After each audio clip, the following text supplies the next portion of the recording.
When children want to pet someone's dog, they're usually taught to ask the owner, but a new book from Steve Dale says that it's important to also ask the dog, and that's the title of the book. So today we're chatting to Steve about children's safety around dogs, and we're also going to be talking about cats too.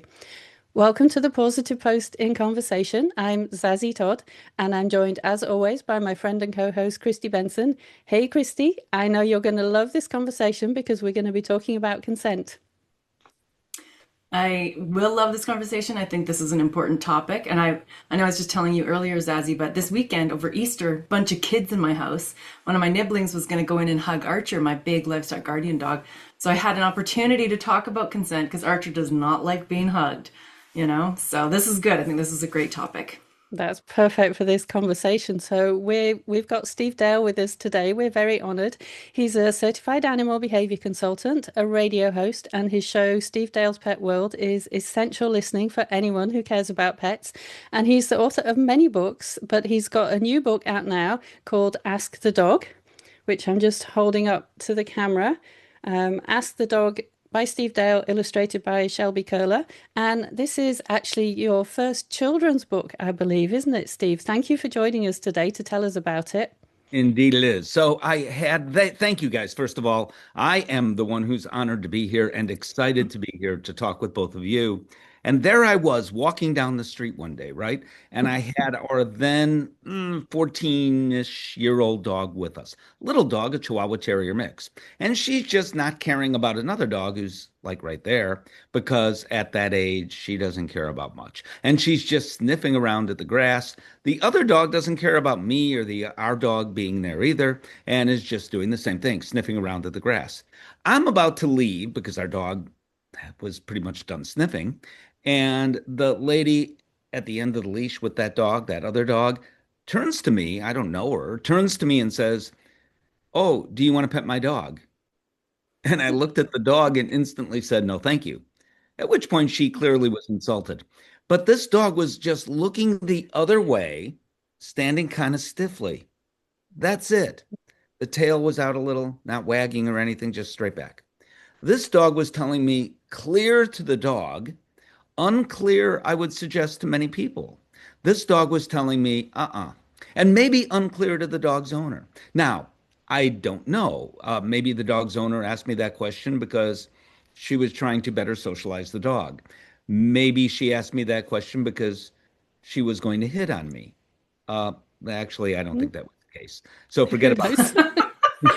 Oh, sure, you guys, no way. That's possible. But for whatever the reason, that dog was facing the other direction and clearly saying, now it could be that that dog was hungry and home was in that direction. I don't know why the dog didn't want to interact with me, but I thought of instantly two things as to why it really doesn't matter why. One, this dog might have said, I don't want to interact because I'm not really friendly, uh, maybe afraid of people, maybe cautious about people. I don't know. The other reason might be just because. Don't dogs, and this occurred to me, and I don't think it's been talked about a lot, who are sentient beings, the courts are now saying so in America. So don't dogs have the right, I still put air quotes around it, but I shouldn't, have the right to say no? Just say no. It doesn't matter why. And it comes at a time when this hit me where I knew dog bites, and today for sure, dog bites are in America likely at a record high. We don't know dog bite numbers for sure. They're kind of squishy because all dog bites aren't reported. So most dog bites, or many, happen within homes. And unless there's a needed hospital stay, they may not be reported. Hospital stays are up.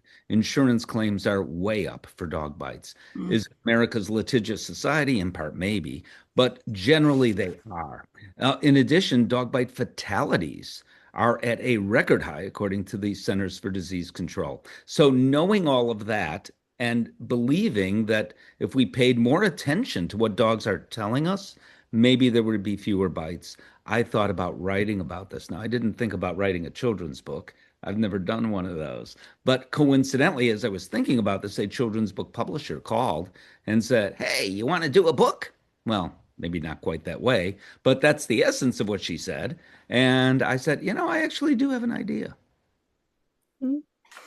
That kind of covers what our next question, which was why a kids book. But I think the topic of consent and kids, and this occurred to me as I was talking to my nephew on the weekend, talking about consent and kids, consent to kids is so important. And so I'm curious about how your thought process about that how that evolved. Well, kids get bitten more often than adults do, and the most significant bites often happen to children. Likely just simply because they're at the height that is very convenient for a dog to bite at a face. They don't have to jump up to do it if they're small kids. So part of that is for that reason, but part of it is because kids aren't reading dogs necessarily. Adults don't always either. And I figured, okay, a kid's book is good because in many cases, an adult will read it to the kid, and maybe the adult will pick up something from it. And I make some definitive, somewhat perhaps controversial statements that you guys, who are quite expert yourself, can comment on in a minute. But I thought a kid's book would make maybe more sense. I'm not sure that I answered your question, though, Christy, but I have a question for you. And It that does. question is, earlier you said something, and then you said my nibblings. Is that something like you have with turkey and gravy? What are nibblings? It's a gender neutral term for nieces and nephews. It's like You live siblings, and but with an learn. N. Did Yeah. not know this. Is I that a love it because I love it that it's gender neutral, but I also love just how deeply affectionate it sounds, you it know? does. It Yeah. does. It also sounds like something that might go with a turkey dinner here. But anyway, uh, No, no eating the nibblings. Anyway, Without I consent. yes, they don't consent to be eaten. no. I love this book and I love the way that you talk about consent in it. And I really enjoyed reading it and I was showing it to Christy just before we started this and telling her how much I love it. It's certainly a book that I'm going to be giving to some of my nibblings, um, who I know will like it. So why do you think it's so important for children to know to ask the dog? Because in the book we get to see different dogs and whether or not the child in the book, Morgan, can pet them. Why is it so important for children specifically to know to ask the dog? So the notion is a little girl named Morgan is walking through a big park. And in that park, she encounters many dogs, dogs of different personalities and dogs of different sizes. And mom, who clearly could be one of you, is quite expert when it comes to reading dogs and is teaching Morgan, okay, this is what you do. This is how you understand what the dog is communicating as she teaches Morgan how to speak dog, essentially. And it's important for kids because, as I said, kids are most often bitten by dogs. And many of the most severe dog bites in America, anyway, happen to children. So that is why, but I also thought, okay, it's mom or dad or both that are reading to their child. So, because I was thinking of doing a chapter for one of those veterinary books that I often contribute to initially, but I thought maybe I can reach more people this way. And it doesn't mean I can't do the other thing. So, and I hope to at some point because I think I'm onto something here. Dog Bite Prevention Week, which occurs in April, I've been a part of the American Veterinary Medical Association initiative that is wonderful about that. But I'll tell you, there have been two initiatives, might be the right word, might not be, that have programs, platforms, ideas that have supported dog bite prevention in the past 50, 60 years. One is simply the importance of socialization. We didn't know that. Mm. John Scott and John Fuller in the 1950s into the early 60s discovered this and wrote about this. But we actually, it's hard to believe that we didn't understand that there's a certain period of critical or primary socialization in puppies. That is something no one knew about. And these two scientists figured that all out. And then they wrote about it in their journals scientifically. And by the way, I had the opportunity once to interview John Scott. He was in his, Wow.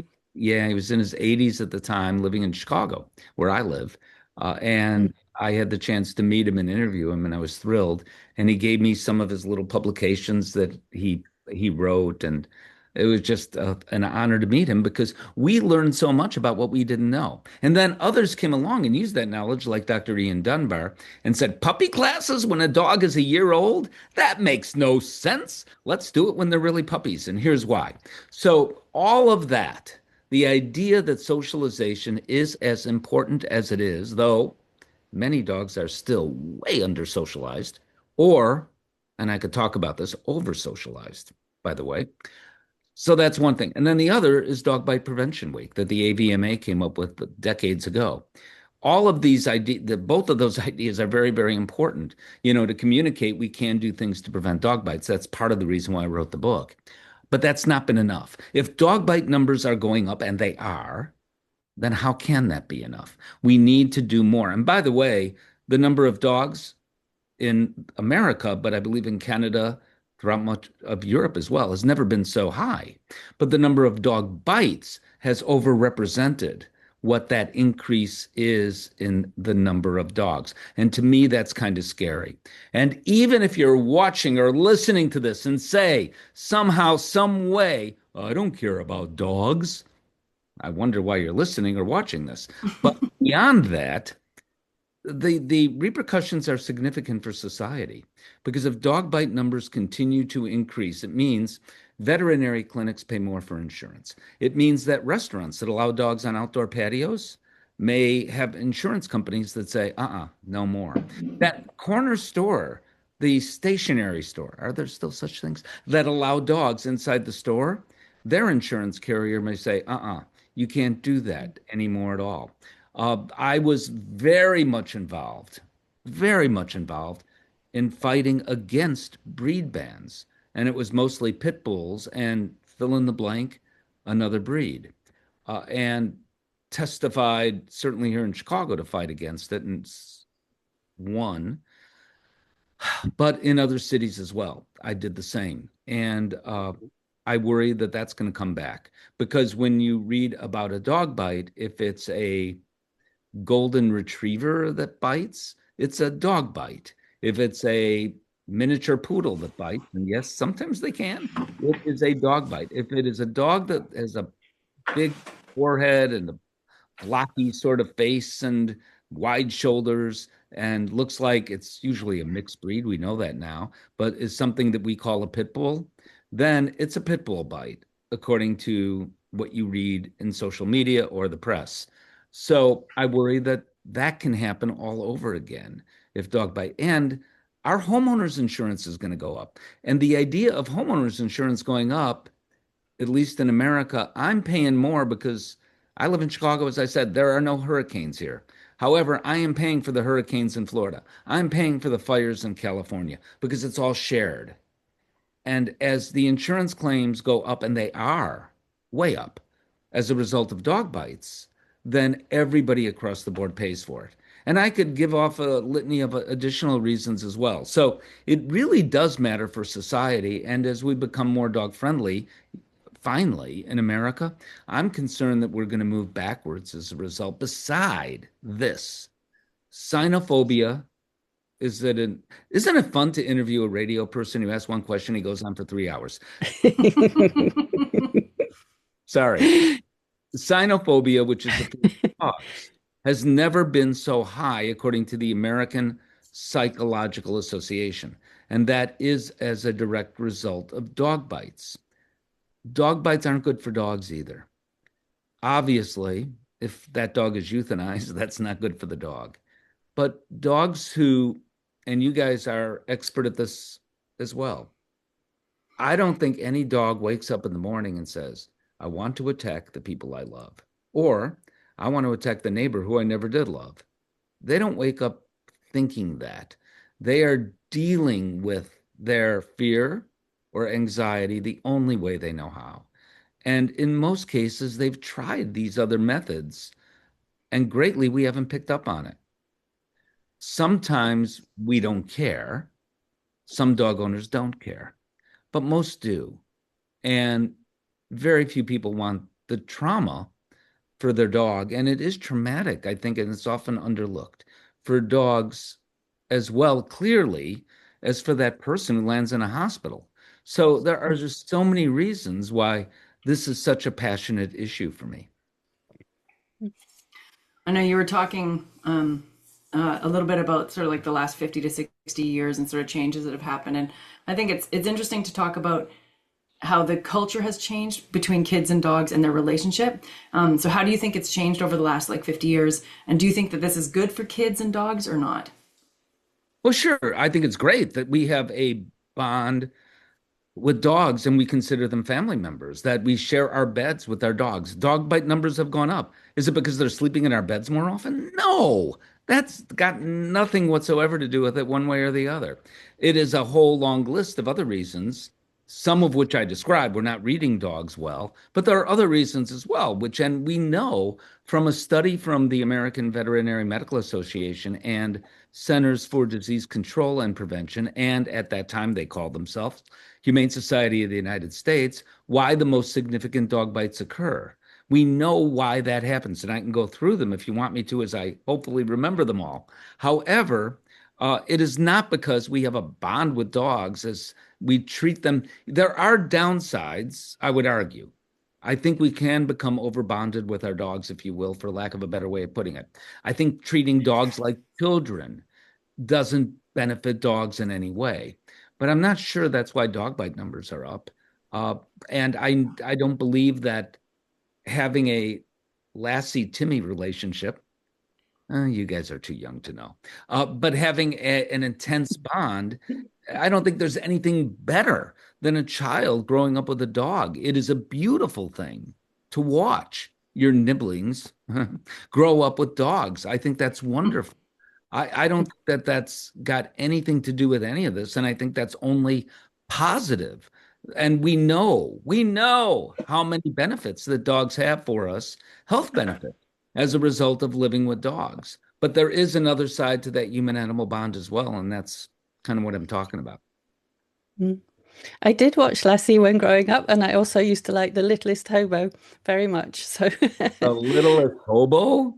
I think that's Canadian, I think that Canadian one. Americans are Yeah. not familiar with The Littlest Hobo. Oh, I No, didn't my know You neighbor, missed Americans didn't out. know it. You did It's miss a yeah, great out. show. my Really neighbor good called me show. that last week, but I didn't know what he meant. If they were Anyway, referring to the show, then it's a great compliment. it is Okay, definitely. okay. Somehow I Yes. don't think they were because this person's never been to Canada, but that's okay. Oh well, never mind. They missed out too. So the book, I'm going to hold it up again so we can all see the cover. It's illustrated by Shelby Curler, and it's really beautiful illustrations as well to go with the text I that you agree. wrote. Yeah. What was it like working with an illustrator? Did the publisher choose the illustrator, and how did that go? Yes, the publisher did choose the illustrator. Now, would I choose that illustrator again? Absolutely. I think she Oh did yeah. yeah, terrific job. In fact, from what I'm told, she might even get work as a result of this book, actually, as people She have should asked. do. Yeah, yeah. I mean, she was great. But what I would do is I would say, because she clearly is interested in dogs and likes dogs, but I would say, okay, the tail is in position the right way, or the dog should be standing this way or that way to make my point. And then she would go ahead and adjust her illustrations. And she just did it very, very well. But I did not know her. And I really very rarely communicated with her as through the publisher or through the editor of the book. So, like the process of having your thoughts and ideas and words turned into art. I just think that's a cool thing. I think it's a cool thing to, to hear about as somebody who's never worked in that realm. So it's interesting for sure to be like, we didn't even talk just through the publisher. Like, Yeah, but I wow. was But it comes never, together as this thing, that you consume it together as a reader. yeah, I was kind of specific though. I mean, in writing my initial copy, unlike the books that Zazie has written, there'd be no need for this. But I wrote, okay, this is what I want the dog to be, mid-sized dog. Mm. I was very specific. And in one case, uh, I actually thought of a friend of mine because it was an old man holding the dog who told terrible jokes. So I specifically had very specific ideas in my mind and tried to anyway describe them the best I could. Mm. Very cool. So one of the things that that's we've been taught about when you're educating people is to try and distill down one message. Like if they learn nothing else, what do I want them to walk away with? This one nugget. So what would you say if they learn nothing else from your book? What would you hope that the kids are and the adults reading it are walking away with? So I could think of three messages, but the overriding message is take time to better understand how to speak dog because dogs are communicating with us all the time. So even a way that dog lays down beside you as you're watching this, then that dog is communicating, I'm comfortable. That dog may be communicating, I'm actually hurting. That dog may be communicating, take me out for a walk already. I mean, that dog can be communicating any number of different things, even the way that dog is laying. And we often take those things for granted. We don't either pay much attention to them or we do understand them and don't pay much attention to them. So either which way, I think we need to pay more attention to what dogs are telling us. But the other two specific messages that we haven't talked about, and one of them is among some, but both of them may be controversial. So we've all been taught to, okay, you see a dog you don't know walking down the street, kids or adults for that matter, ask, can I pet the dog? Okay. Beyond that, then you're taught to hold out your hand and actually put your hand essentially in the dog's face. And what I'm saying, and I've not seen this said elsewhere, and I'm curious what you two think about this, I'm saying don't do that. I mean, the whole notion of that is that the dog can then sniff you and determine, I guess, if you're friend or foe or what. But you don't need to do that. So I can stand 15 feet away. Well, maybe not 15 feet, but 6 feet, 5 feet away from a dog. You guys do meters. I have no idea what that is. But We do both. okay. So however far that is, the dog can smell you. You don't need to do that. And I have always felt, okay, let the dog come to you. If the dog is interested in you, that dog will say so. If the dog is benign, if you will, doesn't care one way or the other, that dog will say so. If that dog is not interested in you or is less likely to be, that dog will say so. So let the dog say so. I'm curious as to what you both think about that. Yeah, definitely. Let the dog decide. Once you can read a dog's body language, then you know if they want you to approach them or not, or if they're likely to approach you. But I think part of the problem is that a lot of people don't. It takes expertise to be able to do that. And I think for younger children, especially, they're still learning how to read body language. We know that they can make some common mistakes, so it's hard for them to know. But I think it's definitely a very important message. And part of that message, Christy, is that I don't believe putting your hand in front of the dog's face like this is helpful.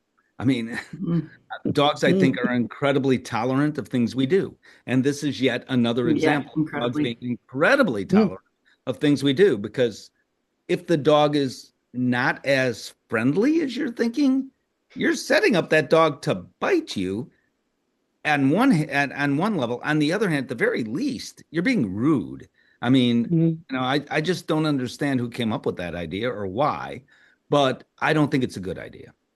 And also, like, as far as places to bite, your hand, it's very delicate. It's got lots of important structures. You use it a lot. It's just, yeah, I think there's a lot wrong with it. And I agree that, what we've been taught as dog trainers in the program that we went through is to call the dog to you, Mm. call the dog to you. And then the dog will let you know immediately. It's very clear. They either come up and want pets or they don't, or they leave. Yeah, I think it's, I think it's something that we could also focus on a little bit is just being like, fine when a dog doesn't want us to pet them. It's hard because we're all dog lovers, right?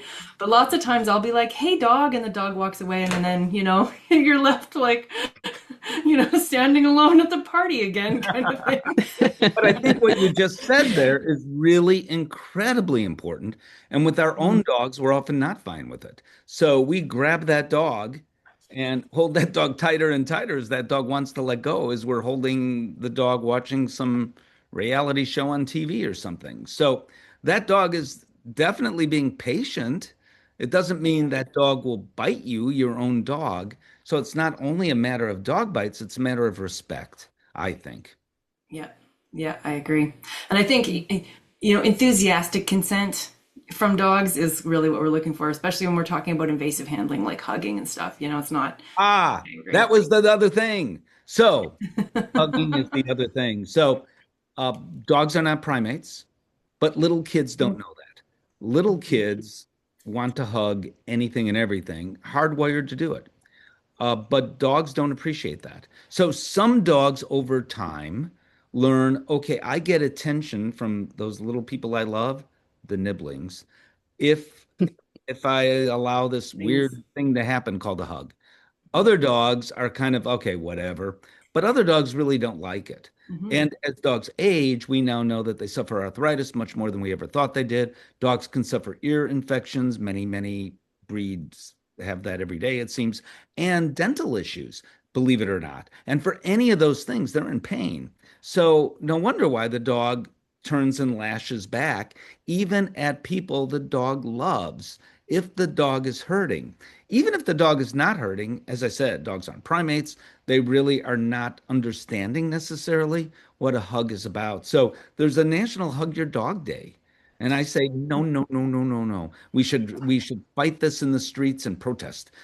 Instead, I say National Love Your Dog Day. I'm fine with that. Yeah, I for like that sure. phrasing. So we don't want to just, we're a multi-pet program, so we don't just want to talk about dogs. We want to talk about cats too, especially Zazzy. Zazzy's the cat icon in this screen, I think. Because you're involved with this EveryCat Health Foundation. Can you tell us a little bit about the work that they do?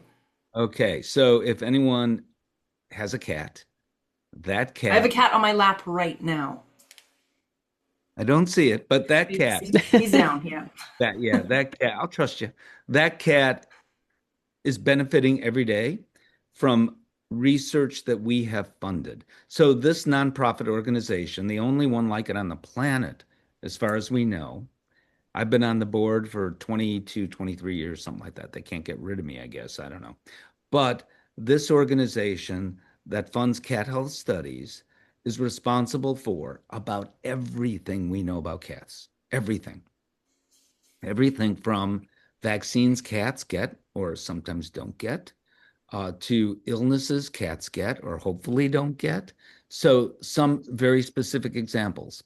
In the 1960s, before any of you were born, and don't argue with the guest, at that point in time, cats were getting sick and sometimes dying of dilated cardiomyopathy, a kind of heart disease. And researchers at that time, veterinary cardiologists, that was kind of a new thing. But researchers, the cardiologists included, were thinking, oh, there's got to be some medication. There has to be some pill. And a cardiologist named Dr. Paul Payan came to us. He was a veterinary student at the time, actually, in cardiology. He was a veterinarian already. And he said, I think there isn't enough taurine, which is an amino acid that cats, unlike dogs or people, cannot produce on their own. I don't think there's enough of that in cat food. We funded that study and he went about and proved that he was right. And ever since then, pet food companies all over the world now have enough taurine in cat food because we know how much taurine is needed in cat food. We also sometimes see this. So this dilated cardiomyopathy thing has pretty much gone away, except when people create now their own cat food and don't include enough taurine in the cat food that they're making for their cat. Very recently, much more recently, feline infectious peritonitis, or FIP, uh, was considered fatal for decades and decades, and since it was discovered in kittens mostly. Can happen to cats of any age, but mostly it happens to kittens, which makes it all the more tragic. Fatal. So when a veterinarian would diagnose, and it was very difficult to diagnose at one point in time because it wasn't understood. But when it was diagnosed, I mean, you're telling this person who just got a kitten, maybe because their other cat had passed away, oh, this kitten's going to die, and probably soon. So Dr. Niels Peterson, who we have funded many times, University of California, Davis, who is now a professor emeritus, who's now retired, and others around the world. We funded to first better understand this disease, but hopefully ultimately come up with a solution. And it turned out in the year 2017, I believe it was, at University of California, Davis, I was the guy, as we brought all these people together from around the world who studied FIP. Everybody who studied this disease that was still alive, we brought into this one meeting at UC Davis. And the consensus was that we now are considering FIP treatable. And to look up in the room and to see these hardened veterinarians from all over the world have tears in their eyes, Mhm. because who would have ever thought that could happen? And Mm. led by Dr. Peterson, again, many others as well. It did happen. What's more, there's more to the story. Do you want to hear more to the story? Yeah, go on. Okay. A very cool part of the story. This was 2017 or 18, somewhere in there. And then a couple of years later, or a year and a half later, the pandemic hits. And our government, so let me back up one step. FIP is caused by a coronavirus. It's a mutation of the coronavirus that occurs inside the cat. So the coronavirus in cats is pretty much benign. Uh, Kittens usually get over it very, very quickly, if even there are any signs. However, every now and again, it does this funky mutation inside the kitten or inside the cat and transforms itself into an immune mediated disease called FIP. That's interesting to note and important as a backdrop because when the pandemic hit, our government there's how many antivirals are around? There aren't many. So our government, desperate for more antivirals, they tried this one, that one. They tried some, they didn't really work against the coronavirus that was killing human beings around the globe, that we call COVID-19, or the illness we call COVID-19. Well, it turned out there was one drug that did have some efficacy. And they looked at that drug based on papers written by Dr. Peterson and others having to do with this drug working for cats. And Wow. I was able to make that announcement, or not that announcement. I was able to describe what happened myself to Dr. Anthony Fauci. I had the privilege of doing that, and he totally understood. The drug called remdesivir is to this day being used for people as well as kittens with FIP. So there's another drug based on that drug, remdesivir, and other drugs that are far less expensive that work for kittens, and far less complicated to use for cats. But people that are hospitalized still, and there are some that are still hospitalized even now, with as we speak, with COVID, those people are sometimes treated with remdesivir. And certainly when the pandemic was at its height, many thousands were. That never would have happened, and lives would have been lost if it wasn't for the EveryCat Health Foundation, the board I'm on, if it wasn't for Dr. Peterson saying, oh, this drug can work, just like that, and if it wasn't for kittens getting FIP in the first place. So we can thank cats for saving human lives. Another thing that I want to jump in there and say is that I had a cat. I believe in training cats when you can, because why not? And they've got a brain. So I had a cat that played the piano about 25 years ago named Ricky. And this cat was amazing. I'd love to talk about the human animal bond, taught me so many things about what cats can be. But then he suddenly died of another kind of heart disease than the one I talked about earlier, called hypertrophic cardiomyopathy, which is incredibly common in cats. Again, wasn't greatly understood. So I began a fund called the Ricky Fund, and we raised money to better understand and hopefully come up with a treatment. And by golly, a couple of years ago, just a few years ago, 2 years ago, I was at a veterinary conference, tap on my shoulder. I turn around and these people say, thank you. And I say, oh, you're welcome. Who are you?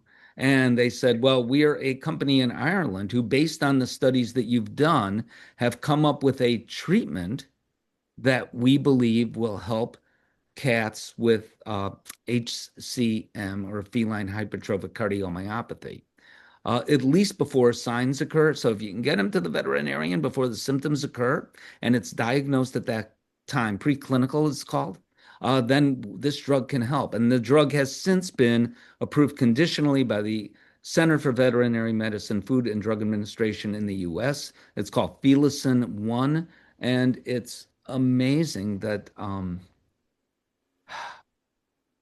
that this drug will save lives because this kind of heart disease in cats is truly a killer and probably the number one cause of death in adult cats that are indoor cats. That's how common it is. Until at least they reach the senior years when kidney disease, Mm. cancers take over, but it's right up there with kidney disease and cancers, and because it occurs often in older cats specifically, but in younger cats too. And now, if you catch it, we have a treatment. What's more, we better understand it. So hopefully other treatments will come along too. So I remember getting the emails and snail mail because some of this was before email saying, "Oh, you're wasting your money to try to raise money to do anything like this." And well, anything like this has happened. So Mm. you have a newsletter, everycat.org, to learn more about this organization that I'm so proud that I've been a very small part of. I'll put that link Wow. in the show notes so that people can go and sign up to their newsletter and learn more about what they do. And you've just shared some amazing examples of what they do and also how there's such a link between the health of our pets and human health as well. You can see why people talk about One Health so much. So that's really cool to hear about. And ahead of this, I also went and looked myself at the EveryCat Foundation website. And I was looking through all the different things. There's a long, long list of things that you funded research on.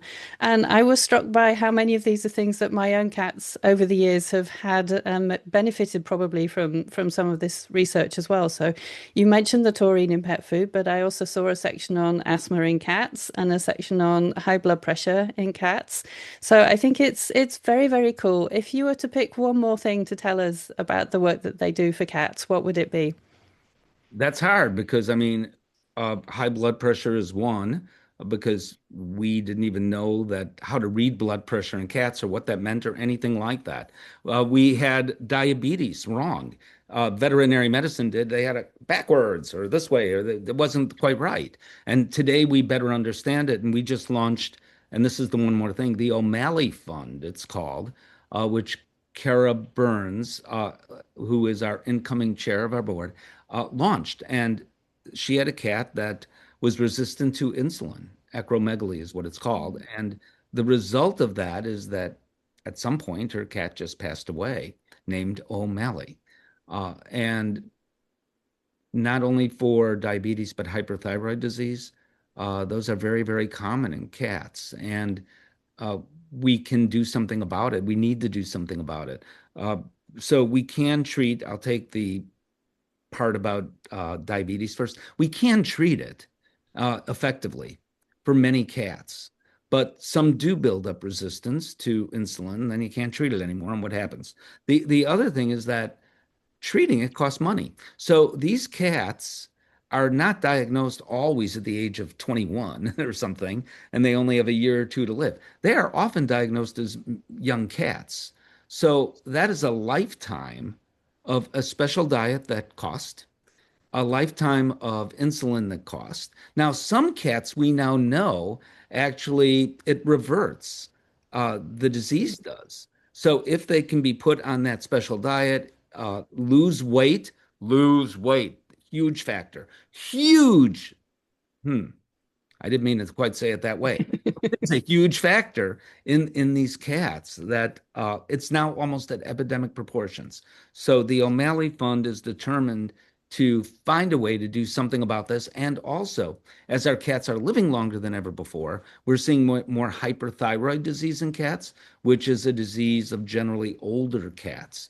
And well, again, there are treatments for that. Wouldn't it be better if there was prevention for that?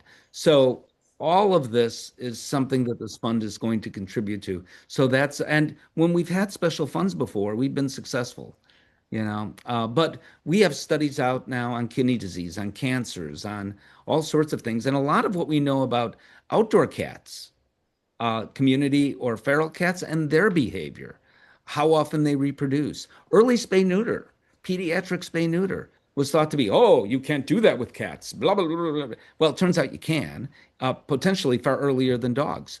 And again, study from the EveryCat Health Foundation. So I could bore you for hours about all of these studies that we have funded over the years, or studies we are now funding, that will make a difference or have made a difference in the everyday lives of every cat.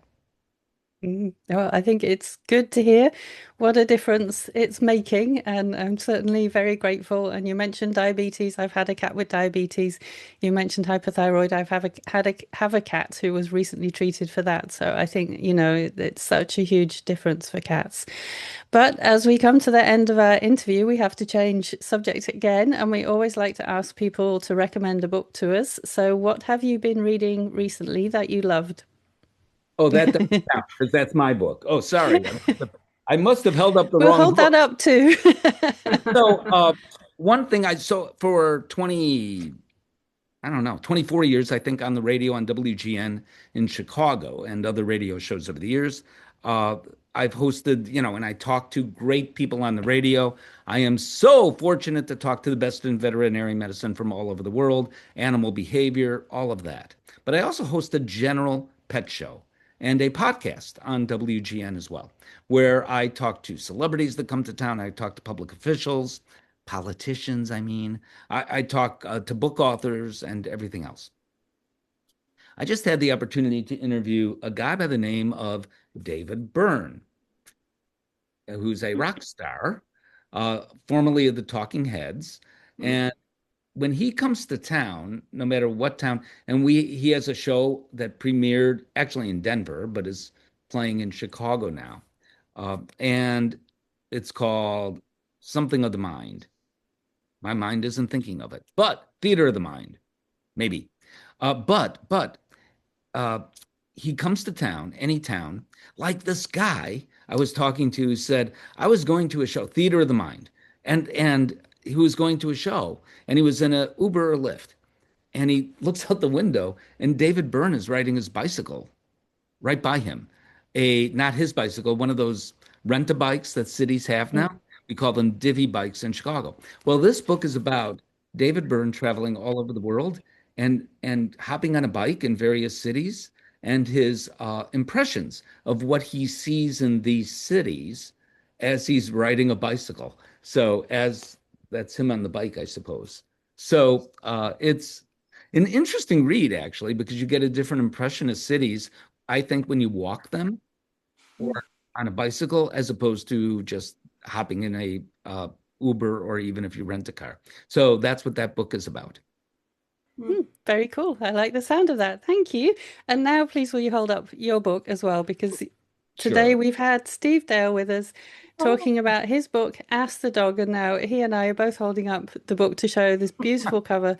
It's a really fun and engaging book, and it's got a really important message in it as well. So thank you for writing it, Steve. Like I said, I'm certainly going to be giving copies of it to some of my younger relatives. So I think it's an important book for children to read and a good message for the adults to know as well, because you get to learn so much about dog body language and when it is safe to pet a dog from it. So thank you for coming to tell us about it. Your book is available wherever books are sold, as they say.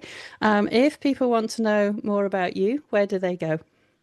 stevedale.tv, and you could sign up for my newsletter there too. And I am signed up to your newsletter. I recommend the newsletter as well. Definitely, for sure. Thank you, Thank guys. you. Thank you so much for joining us I today. gotta go say hello to the Nibblings. Okay. A special shout out today to our listeners in Dallas, Texas. Thank you for joining us today. Wherever you're joining us from, please subscribe so that you never miss a show in future, and we'll see you next time. Bye. Bye, everyone.